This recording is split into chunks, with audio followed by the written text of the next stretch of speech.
How to become untouchable in conflict. What if the secret to invincibility wasn't to fighting harder, but never giving your opponent a chance to strike you in the first place?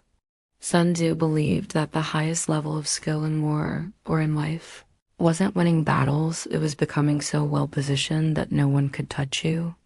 And that idea forms the backbone of part 3, strategic positioning and the art of invincibility. He wrote, "He who knows when he can fight and when he cannot will be victorious." In other words, timing and positioning matter more than strength. 1,000 warriors charging downhill will shatter 10,000 men caught in a swamp. The wise strategist picks the place and time where the odds are already in their favor. Sun Tzu viewed positioning as the invisible battlefield, the mental terrain where real victory is shaped. And here's where things get deep. He didn't just mean physical terrain. If you are near, make him believe you are far. In essence, distort the enemy's map of reality, confuse their judgment, make them prepare for a storm when you're delivering silence. That's power. He meant emotional readiness, mental sharpness, public perception, even the morale of your troops or the trust of your allies. They've positioned themselves before the conversation even starts. Every one of these creates an advantage or a vulnerability. He said, "If you are far from the enemy, make him believe you are near." Now apply this to life. The person who walks into a negotiation prepared, calm, and with backup options, that person owns the room. Tzu also wrote, "You can be sure of succeeding in your attacks if you only attack places which are undefended." It sounds obvious until you realize how rarely we do this in life. Most people go headfirst into conflict, trying to prove themselves, trying to win on raw effort. But Sun Tzu's general would skip the stronghold, strike the weak flank, and leave without a scratch. That's elegance. That's economy of force. In battle, this meant controlling terrain, rivers, hills, weather, supply lines. In business, it means finding market gaps. In leadership, it means building trust before you issue orders.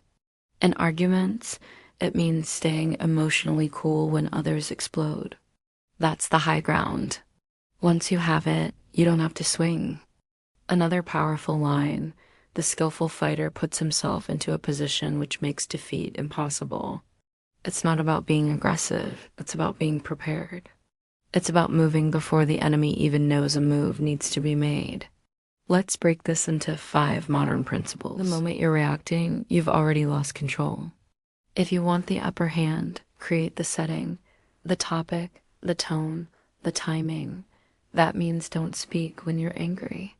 Don't move until you've observed. Don't attack unless the win is already decided behind the scenes by planning, alliances, preparation. Once the trap is set, it's just execution. If you're planning a negotiation or confrontation, don't walk in cold. Send a message in advance. Control the location. Decide the tone. If people don't know what you're aiming for, they can't block you. If they underestimate you, we'll always have the advantage. Sun Tzu said, "Appear at points which the enemy must hasten to defend." March swiftly to places where you are not expected. Make them come to your arena, not the other way around. Sun Tzu didn't believe in gambling. He believed in certainty. It's not deception, it's strategy. The more unpredictable you are, the harder you are to beat. Positioning isn't just physical or strategic, it's emotional. If you're easily provoked, your enemy can pull you out of position. That's how you lose control. The outcome is set long before the battle is visible. It's in the scouting, the resource management, the alliances, the training. And this makes you untouchable, not because you read the most aggressive, but because they remove every opportunity for others to strike you effectively. The other is hidden in the mountains, supplied, rested, flanked by rivers. When the battle begins, it's already over. The exposed army was defeated by geography, not by weapons. That's the metaphor Sun Tzu wants you to carry into every encounter in life. You don't win in the moment, you win before the moment ever arrives. Sun Tzu believed a calm mind was a weapon. Why? Because the angry commander miscalculates. The calm one waits, plans, and strikes when the time is perfect. Victorious warriors win first and then go to war, he said. That means preparation creates invincibility. In a world obsessed with dominance, Sun Tzu offers a rare path, one of precision, patience, and positioning. Let's visualize this. Imagine two armies. One sits exposed in an open plain, not about looking strong. It's about being in the right place, mentally, emotionally, strategically, so that your opponent's strength becomes useless. Sun Tzu's brilliance lies in how universal his insights are.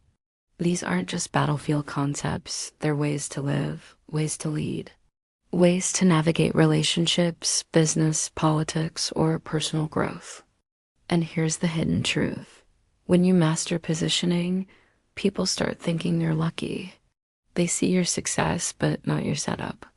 They don't realize you created invisible terrain that tilted everything in your favor long before they even noticed. In other words, when you care more about positioning than personal glory, you become truly dangerous. You're not playing to impress, you're playing to win. Silently, cleanly, without ego, without a scratch. Sun Tzu ends this concept with one final principle. The general who advances without coveting fame and retreats without fearing disgrace is the jewel of the kingdom.